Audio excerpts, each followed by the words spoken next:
And hello there, this is Lord Soylent with XanderCoin, and today I would like to show a quick tutorial on setting up an Ubuntu 16 VPS on Vultr. You can use Contabo or Vermac or any that you like, but for this tutorial just keep it simple, Vultr, because it's quick and easy, and they are reliable. And to get started here, I'm going to bring up the Vultr page. I'm going to run through really quick, and what we want is cloud compute. You can pick any of these locations. It's a personal preference where you think it's most stable. Chicago, Dallas, or other areas. For the operating system, like I said, we're going to be using Ubuntu 16, as it's pretty common for most coins to use the dependencies built into their source. Now, if you're going to be operating on Ubuntu 18 or 20, that takes a little bit of different dependency setup, and also, again, it depends on how current the coin's been updating their source code. We're going to just choose the $5 plan here today, 25 gigabytes of space, 1 CPU core, and 1 gigabyte of memory. Now, with most coins, you can probably get 3 to 5 masternodes running on one $5 VPS. If you plan on running a lot more, I do suggest Contabo. You can get 6 core, 400 gigabytes of space, 16 gigabytes of RAM for around $12. So it's definitely a better option. Under additional features, see enable IP version 6. If you click this during the setup, it's free of charge. This is something that you can use down the road if you do expand or need an additional IP. You can use the IP6 instead of the IP4, or in conjunction. Now, for server name, you just make up anything you like. For me, this instance, I'm going to be doing test server. It's really for your own visual perspective here, and then you click deploy now. Now, since I've already set the server up and reinstalled it, I'm just going to go back to my products here, and I've got my test server. It doesn't take very long to install, so if you're still in that stage or if you're following along, it takes about 2 minutes. It's not long at all. Then you go to your server details. You're going to see the IP, the username, and the password. For this tutorial, again, we're just going to be keeping it simple as root. There's nothing of value that's being stored on this VPS, and the passwords, as long as they're pretty secure, I'll have no problem. Now, to log into the server, you're going to want a program either PuTTY or Bitvice. I do prefer Bitvice, as it allows you to have an SFTP window for quick uploads or downloads to the server directly. So if you need to, upload the blockchain so that your masternode can sync pretty quick, it offers better options, in my opinion, than PuTTY. So as you can see here, I've got Bitvice open. Just got my host as my IP. And my root username, I'm going to copy my password. I'm going to paste that in here. You can also save the profile and log in. Now, when you get the host key changed, or do you accept and save, it's going to bring up your SFTP window, which we're going to slide out of the way because we don't need that, and your console window. We're going to do everything here in the console window. I'm done with Vultr here, so I'm just going to minimize that out of the way.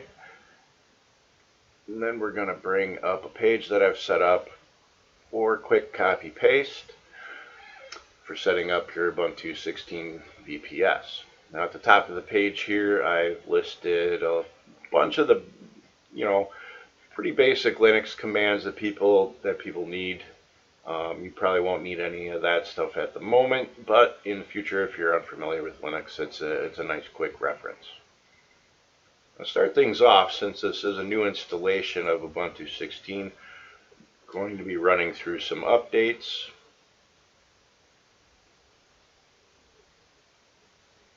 It's usually pretty quick. The upgrade here on this one will take a minute or two.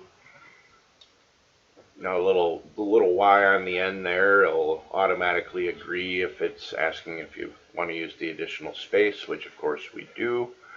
And it'll just run through without needing any interaction. As you can see here, I've listed an optional update. Updates the distribution. This won't update you to 18 or 20. It'll still be 16. We don't really need to worry about that for running masternodes, so we're just going to let that be for now. You, of course, how you decide, you can run it. Now, I did mention we only get 1 GB of memory when we set up the $5 plan on Vultr there. So what we're going to do is going to set up a swap file. I'm just going to copy that block there. And I do give a little description here. This will set up a 6 GB swap file. If you want to alter that, because you do get 25 GB of data on your hard drive for your plan, you want to find a good happy medium. What you're going to use on the hard drive. The larger the chain gets, the more data it's going to use. The more you put on the VPS, the more data you're going to use. So you might not need 6 GB if you're only running a few, but this is what I run as a standard. To change that, just change that 6 right there. That's done in megabytes. We paste this in. It takes a few moments, and it will establish a swap file. Now, if you do happen to reboot your server, or if it's rebooted for some reason, the swap file will reestablish on reboot, so you won't have to do this again. Now, to double check, make sure that it's all working and set up, type free-m, and you can see there our 1 GB of physical memory is pretty used up as it is, and our swap file there of 6 GB.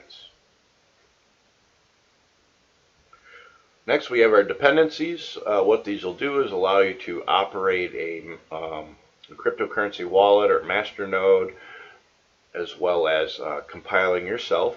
I'm going to paste this in here and click enter, hit enter, and I'll continue to discuss while this is following through. You do not want to run this if you're running any other distribution of Linux or Ubuntu 18 or 20, for the reason that we need to install VPS 4.8.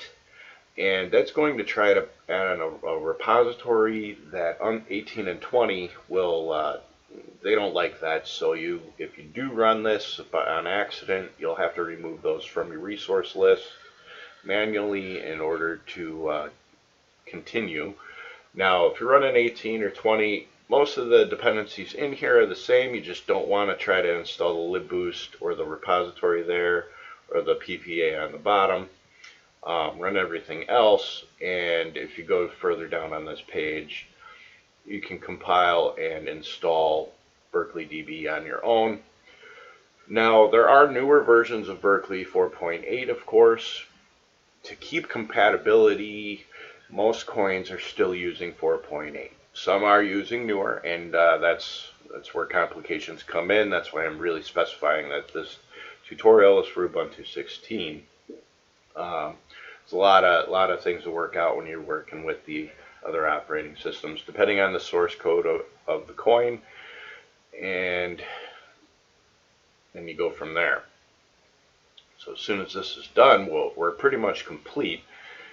But what I'm also going to do, as I listed in optional here, if you're on a Ubuntu system and you have the GUI in front of you, because Ubuntu normally installs and forces you to have a sudo user and denies root access, you're going to need sudo, and I include the basics here so that you can install and get set up if you're on the GUI.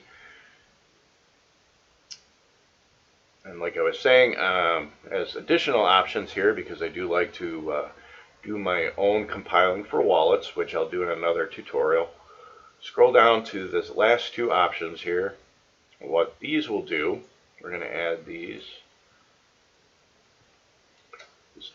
You may not need this, but if you would like to compile your own wallets and your own daemons and Qt or the GUI, these will allow for that. So that when you're compiling, it'll compile the daemon and then after that it'll do a quick compile of the GUI Qt, and you will be able to run the GUI version directly on your screen instead of just command line. These are pretty quick and easy. If you have it run into any issues, which I won't really touch upon in this video again, they're more for compiling themselves. Everything that we've just done here now is we're pretty much set. We can pull our source from GitHub and start the compiling. I just want to display here on the page below. We also, some coins need libsodium if you run into a lib58 error and other issues. Now, I don't recommend running these unless you run into an issue itself, all depending on your situation. So that's pretty much it for the initial setup. If you have any questions, comments, concerns, please list them in the comments. I'll throw in some links in the description, as well as a Discord server for live chat if you do want to get a hold of me and ask me something quick and direct, because I know a lot of people don't like waiting in the comments. So that'll summarize this tutorial, and I appreciate your time. You have a great day.